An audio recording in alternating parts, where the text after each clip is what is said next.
China for some reason feels that it needs to punish India, then it will use Pakistan. اور مجھے لگتا کہ اگر Pakistan participates in that وار، ہو سکتا کہ نارتھ ایسٹ میں انڈیا کی پٹائی ہو جائے، لیکن نارتھ ویسٹ میں وہ لاہور لے لیں گے. اور چائنا کی دوستی آپ جانتے ہیں سمندروں سے گہری ہے. تو کیا یہ جو ہے پہلے تو اچھا یہ کہا جاتا تھا کہ چائنا استعمال کرے گا پاکستان کو انڈیا کے خلاف، اس طرح کی باتیں اکثر ہوتی رہتی نا کہ جی یہ ہو جائے گا وہ ہو جائے گا خطرہ ہے، لیکن ہم نے دیکھا کہ چائنا تو خود ہی جو ہے وہ یہ کرتا ہوا. تو کیسے دیکھ رہے ہیں آپ؟ مطلب یہ انڈیا کی ڈیفنس پالیسی بھی کہتی ہے نا کہ ٹو فرنٹس اینڈ 2.5 فرنٹس کی جو بات کرتے ہیں کہ اگر حملہ اگر ہوا انڈیا پہ تو دونوں فرنٹس پہ دونوں ملک کریں گے، اور پھر انڈیا میں انٹرنلی انسرجنسی ہو جائے گی، خاص طور سے کشمیر کو لے کر، تو اس کو وہ 2.5 فرنٹس کی بات کہتے ہیں.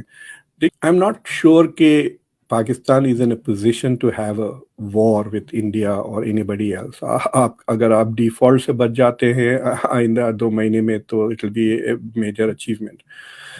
بٹ انفارچونیٹلی پاکستان نے، وہ کہتے ہیں نا کہ اتنی چابی دی ہے اپنے پاپولیشن کو کشمیر پر، کہ میں یہ دعوے سے کہتا ہوں کہ پاکستان کے لیڈر اگر اسلام کو بھی چھوڑ دیں تو وہ الیکشن جیت سکتے ہیں، لیکن کشمیر کو چھوڑ دیں تو الیکشن نہیں جیتیں گے. Because it seems to be an obsession at every level. ہم ایسے دور میں آ گئے ہیں where you cannot achieve political goals through military means. یہ انڈیا سمجھ گئی ہے. یہ میسج پاکستان کو ابھی تک نہیں ملا کہ وہ they seem to be obsessed. Kashmir لے کے کیا کریں گے، جو ہے اس کو تو نہیں سنبھال سک رہے ہیں، باقی اور ٹیریٹری لے کے کیا کریں گے. آدھا 1/3 پاکستان کہتے ہیں ڈوبا ہوا ہے، اس کے بارے میں تو کوئی بات ہی نہیں کر رہا ہے. بین سٹوکس کو فکر لگی ہوئی ہے آپ کے فلڈ وکٹمز کی، آپ کی گورنمنٹ کو نہیں ہے. It's such a shameful thing, right? So I don't think کہ وہ China for some reason feels that it needs to punish India, then it will use Pakistan. اور مجھے لگتا کہ اگر پاکستان پارٹیسپیٹس ان دیٹ وار، ہو سکتا کہ نارتھ ایسٹ میں انڈیا کی پٹائی ہو جائے، لیکن نارتھ ویسٹ میں وہ لاہور لے لیں گے. 65 میں آ گئے تھے لاہور کے قریب، اس بار آ جائیں گے. دیکھیے فار ایگزامپل یہ جو OIC کے جنرل سیکرٹری آئے پاکستان کو، وہ جا کے کشمیر میں جا کے کشمیر کے بارے میں سولوشن کے بارے میں بات کرنا شروع کر دیے. مجھے حیرت ہوئی کہ مطلب انکمپیٹنس کی حد دیکھیں. بارڈر پر 2 OIC کے ممبر جنگ لڑ رہے ہیں، پاکستان اور افغانستان. OIC ان دونوں ممبرز کے بیچ میں صلح کرانے کے بجائے وہ تیسرے محاذ پہ جا رہا ہے. اٹ ٹیلز یو کہ پرائرٹیز ساری مسلم دنیا کی اپ سائڈ ڈاؤن ہے. تو Pakistan can get used by China اگر if China wants to have a war with India, which would be a very stupid thing. کیونکہ انڈیا اتنا کمزور نہیں ہے 1962 کی طرح کہ وہ چائنا، تو اگر چائنا جنگ جیت بھی جاتا ہے تو it will cost it heavily، بہت ہیوی کاسٹ ہوگا. That is no doubt for China. اور آپ نے پچھلے اس سینچری کی اگر کوئی لیسن ہے، 21st سینچری کا اگر کوئی ملٹری لیسن یہ ہے کہ آپ کتنے بھی بڑے super power who, you are not going to get the political results you want through military war. امریکہ نے $2 ٹریلین خرچ کر دیے افغانستان میں اور عراق میں. یہ اور بات ہے کہ مجھے کچھ پتہ ہی نہیں چلا کہ ہم نے 20 سال تک 2 جنگیں لے لی. جیسا کہ میرے بچوں کو لے لے، جب سے پیدا ہوئے امریکہ واز ایٹ وار. ان کو کبھی نہیں پتا چلا، کوئی بم نہیں گرا یہاں پر، کوئی توپے نہیں، there was nothing. economy was doing fine, life was normal here, but there was battle on the front.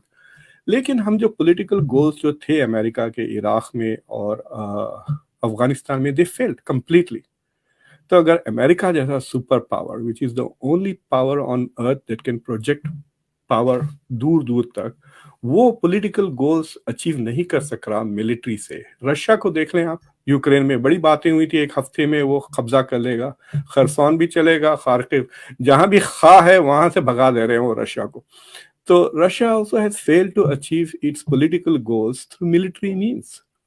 تو یہ لیسن ایٹ لیسٹ اگر چائنا کو سمجھ میں نہیں آ رہا تو ابھی سن لیں مجھ سے کہ ہم ایسے دور میں آ گئے ہیں where you cannot achieve political goals through military means. یہ انڈیا سمجھ گئی ہے.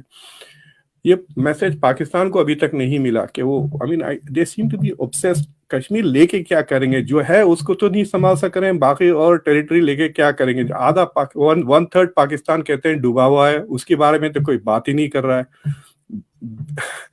بین سٹوکس کو فکر لگی ہوئی ہے آپ کے فلڈ وکٹمز کی، آپ کی گورنمنٹ کو نہیں ہے. It's such a shameful thing, right? تو آئی ڈونٹ تھنک کہ وہ to war, that's a theoretical idea. If China for some reason feels that it needs to punish India, then it will use Pakistan. اور مجھے لگتا کہ اگر Pakistan participates in that وار، ہو سکتا کہ نارتھ ایسٹ میں انڈیا کی پٹائی ہو جائے، لیکن نارتھ ویسٹ میں وہ لاہور لے لیں گے. 65 میں آ گئے تھے لاہور کے قریب، اس بار آ جائیں گے، you know. So I don't think that Pakistan should even think of participating in that kind of plan, but that will also be an invitation for the US to enter the region. اگر یہ code کا اور serious, اگر let's say کہ code میں کوئی اور serious development نہ بھی ہو، this becomes a great opportunity for the US to show کہ ہم we are with India. اور ریسنٹلی میں ایک شو کیا تھا جس میں I did a review of India's Middle East foreign policy، اور اس میں پتا چلا کہ اسرائیل اور انڈیا کے تعلقات کا جو ٹرننگ پوائنٹ تھا وہ کارگل کی جنگ تھی. تو کارگل کی جنگ میں جتنا مدد اسرائیل نے انڈیا کی ہے کوئی ملک نے نہیں کیا. اٹ سیمس کہ ممبئی ایئرپورٹ پہ سب سے زیادہ ہوائی جہاز جو آ رہے تھے دوران کارگل کے وہ اسرائیلی فلائٹس، ملٹری ایڈ کنسسٹنٹلی وہاں سے آ رہی تھی، اور اس کے بعد سے وہ الائنس بن گیا. تو یہ اگر ٹو فرنٹ وار شروع ہوتی ہے تو I can give you a guarantee کہ the US, Australia, Japan will come to India's aid. And that because they don't want China to win that war. مطلب وہ بہت پاورفل پلیئر بن جائے گا.